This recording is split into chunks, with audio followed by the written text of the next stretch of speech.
Marriage. It is when two strangers become a family. To love, to be loved, to trust each other, and to share feelings. I thought that was natural when you get married. But in my case, it seems different. My husband defends only his mother, not me, and doesn't listen to me at all. If you can't obey my mother, we'll get a divorce. Lucas said such a thing calmly. It seems that I was the only one who thought I was loved. I can't stand this life anymore. To save my broken heart, I made a decision. My name is Elena, and I'm 28 years old. After graduating from a medical vocational school, I work as a dental assistant. I met Lucas while working and got married after 2 years of dating. Lucas, who used to be a delivery person, often visited the dental clinic where I work. At first, we were just acquaintances, but as we talked more and more, we found ourselves attracted to each other. After several meals together, our relationship developed into a romantic one. Now that we're married, we live an ordinary life with a kind husband. However, that doesn't mean I have no complaints.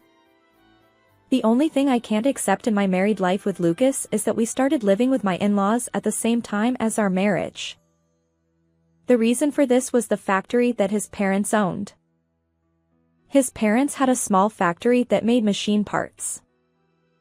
However, they couldn't keep up with the times and lost customers to another large factory that could order cheaply. As a result, the management went downhill, and they were in the red for several months. I was told about this fact just after we got married. Lucas seemed to know, but he kept quiet so as not to worry me. Due to his self-employment, their pension was already low, and they were already in the red. Their pension was about to run out. It became impossible for his parents to live with the two of them, and they had to move in with us. It was at that time, when we happened to visit his parents' house, that Lucas made this proposal. Hey, I was thinking, wouldn't it be great if Elena and I lived together in this house? Huh? Wait, Lucas, what are you saying all of a sudden? Ignoring my confusion, Lucas continued. Well, my parents are really struggling, and I'm worried. If we're here, Hay can be more secure in the future, right? Well, that may be true, but still, so suddenly. Hey, don't Mom and Dad think so too? Living with us would make life more stable. When Lucas brought up the topic, my in-laws nodded happily. Before I could say anything, the conversation about living together progressed rapidly. In the end, Lucas and I decided to cancel our apartment lease and move to my in-laws' house. My in-laws were very happy about the decision to live together. Honestly, I wasn't very enthusiastic about it. However, I couldn't say anything when my in-laws said, "Thank you, Elena." I had to convince myself that I had made the right choice. We decided to renovate my in-laws' old house after moving in together. Although the loan was in Lucas's name, we agreed to pay it back together. But one night, a month after we moved in together, Lucas said, I have something to tell you. His parents were already there, looking very serious. Lucas was the first to speak. Elena, I'll be blunt. I've decided to take over my parents' factory. What? What are you talking about? Weren't your parents going to close the factory? It's a waste to close the factory that my father and mother have worked so hard to protect. I've decided to increase production again as their son. Lucas declared this with great enthusiasm. His parents were also sparkling with joy. But our livelihoods were at stake. We couldn't afford for him to quit his job and reduce our income. Although it was awkward in front of his parents, I told him the truth. Wait a minute. We have a renovation loan for this house.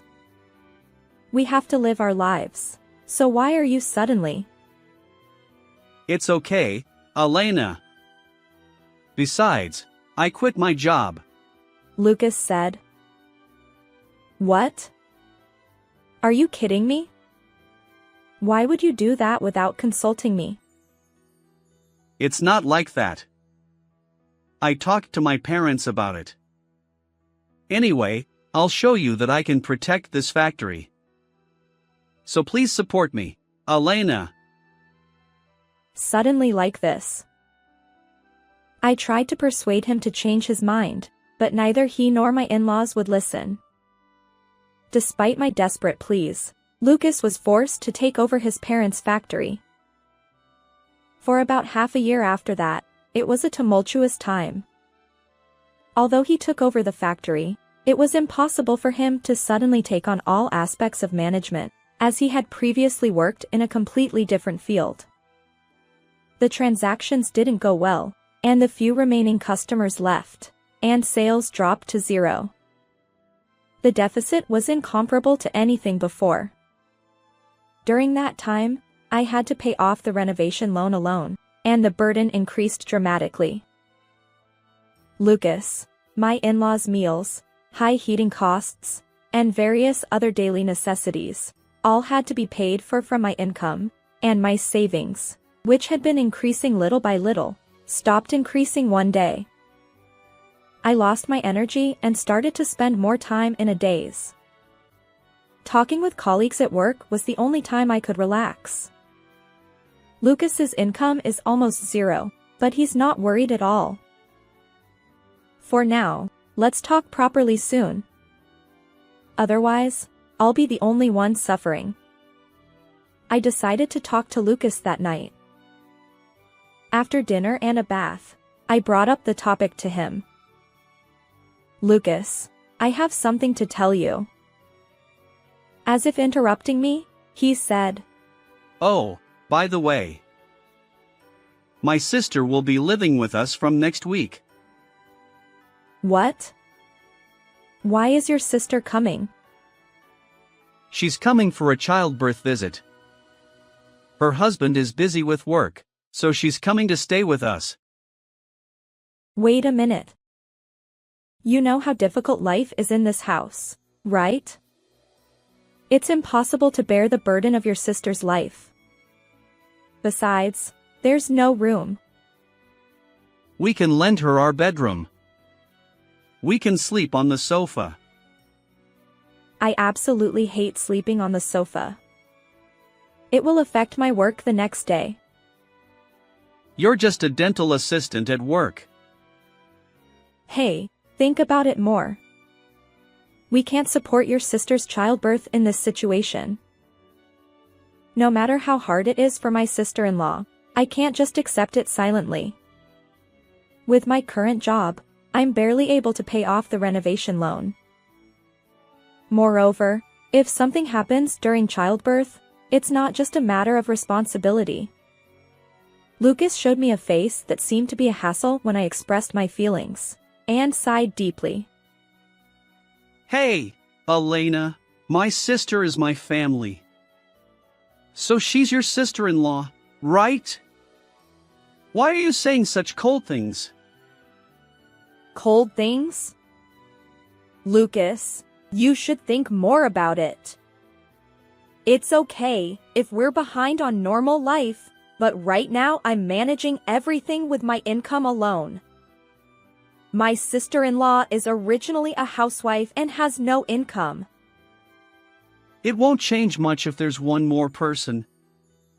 Besides, we can take care of my sister-in-law's child first. Elena, you like children, don't you? That's not the issue. Anyway, I can't do it. If you want to take care of your sister, you should fix your life first. I said firmly and got into bed. Lucas sighed and left the bedroom. Of course, I was angry with him, but he would surely understand my feelings. Lucas will surely understand in the end. If I say this much, he will surely reconsider. I told myself that I trusted him and repeated, "It's okay," to myself many times. The next day was a day off from work, so I woke up slowly. I yawned and headed to the living room, where I found Lucas and my in-laws. I hurriedly put on my gown, and Lucas was the first to speak. Sit there, Elena. Huh? Come on, hurry up.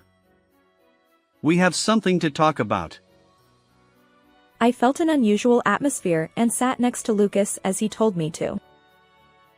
What do you want to talk about? And why are your parents here too? It's about yesterday. My sister is coming. Oh, that. But we talked about it yesterday. Your selfishness is causing trouble for my father and mother.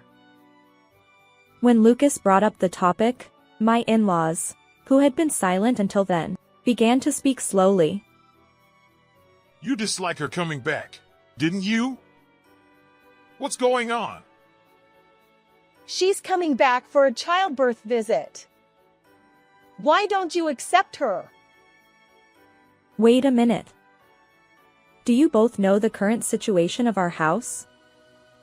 We're not even making ends meet. You're living well enough now, so there's no problem. That's right.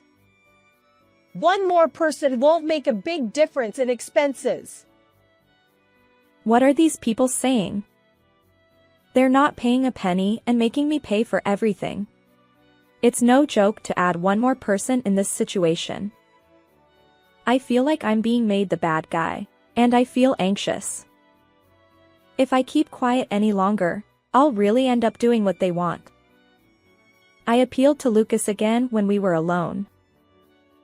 Hey, Lucas, I can't do it. I haven't been able to save money for the past few months, and I can't take any more burden. Ha! Is that it again? My sister is pregnant. Can't you help a little? If you say that, then please share the living expenses. Your parents receive a pension, don't they? But they use all of it themselves. It's okay to do that much. My parents have been struggling until now. Let them have a little freedom. So, if you're saying that, I'm asking you to help a little too. Sorry, but don't increase my burden anymore. I became angry with Lucas, who didn't try to listen to me. I was so angry that I breathed through my shoulders. Seeing me like that, Lucas glared at me. Do you want to lower my or my parents' impression of you that much? What are you talking about? My mother said, Elena should have more awareness as a wife. It's common for a wife to follow her husband's family policy. You have too much ego. I looked straight into his eyes and said, "Don't be ridiculous. That's no different from being just a housekeeper. I've been watching you without saying anything about the factory issue. But this time, it's impossible. I can't bear any more burden." I poured out all my feelings. The unimaginable words came out of his mouth right after that. Don't be so selfish.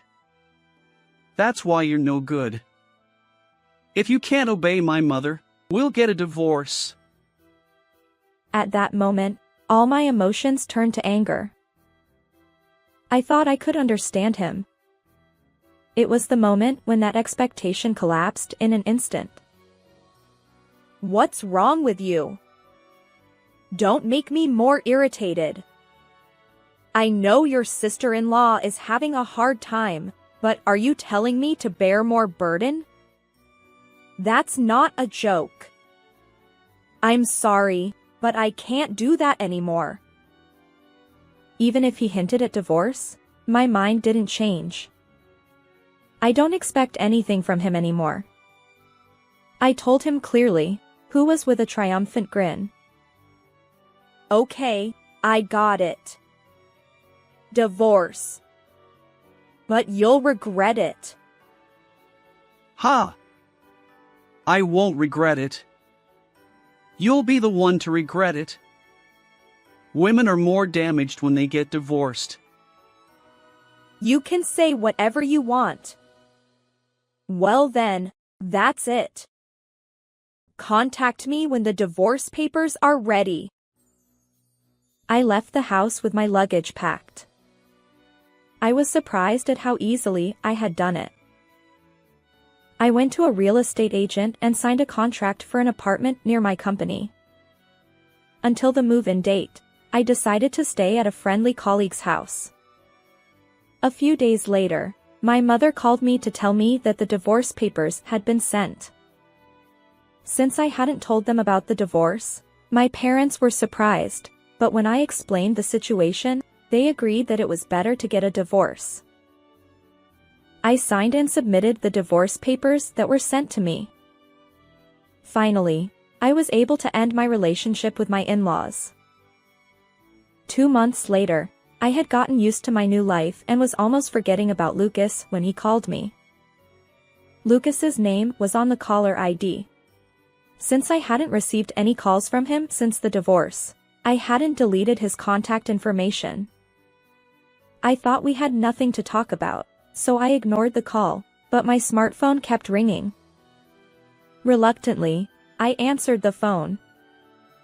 As soon as I tapped the call button, Elena! I heard Lucas's anxious voice. What do you want? I asked him curtly, and he began to speak in a panicked tone. Why aren't you transferring money anymore? Money? What are you talking about? Don't play dumb. It's about the renovation loan. You've been transferring the payment to my account, but why did you stop? It seems he thought I would continue to pay off the loan. There's no such thing as a free lunch after the divorce. Lucas continued to shout at me over the phone. Transfer the money right now. You're still my wife. I was so angry that I told him straight. Wife? I'm already your ex-wife. I quit being your wife. Didn't I tell you that you would regret it? What? Why are you suddenly saying that? Don't you understand that I was the one who made your life possible? You made me bear all the burden of your life. You didn't even thank me and insulted me and cut me off when I expressed my opinion. It's all your own fault. Okay, I got it. I'll come back to you. What? Let's pretend we didn't get divorced. Is that okay? Don't be stubborn and come back.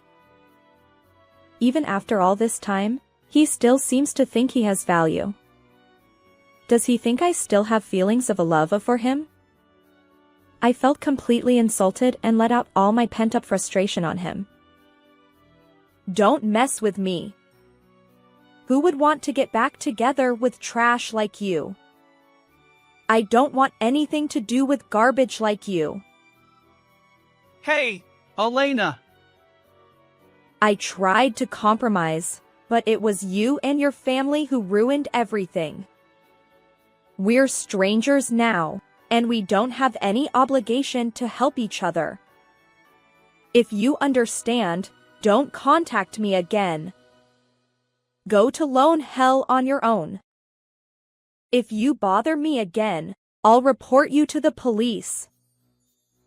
I hung up without waiting for a response. I set my phone to reject calls before he could call again. Since then, I haven't heard from Lucas. Or rather, it's more accurate to say that he has no way to contact me. He doesn't know my new address. And he can't call me either. Perhaps the words, "report you to the police," had an impact, as he never showed up at my workplace.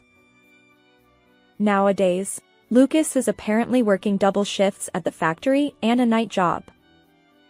He still has the renovation loan to pay off, so he'll probably continue to struggle for a while. Well, it's no longer my concern. According to rumors, Lucas's sister-in-law, who stayed with him, was already divorced. What's more, the child in her belly was not her husband's, but her lover's. She was sued for damages by her husband and her lover disappeared. She returned to her parents' home, hiding all of this. Even after giving birth, she still lives in her parents' home without working. On the other hand, I'm enjoying a comfortable life in my new apartment. Since I no longer have to support my in-laws' lifestyle, I have more room in my budget. I've saved more than enough money, which I couldn't do before. I'm glad I got divorced. I can say that from the bottom of my heart. I might feel lonely when I look around in the future. But even so, I want to live my life prioritizing my own happiness. How was this story? Please, subscribe to the channel. Well then, see you in the next video.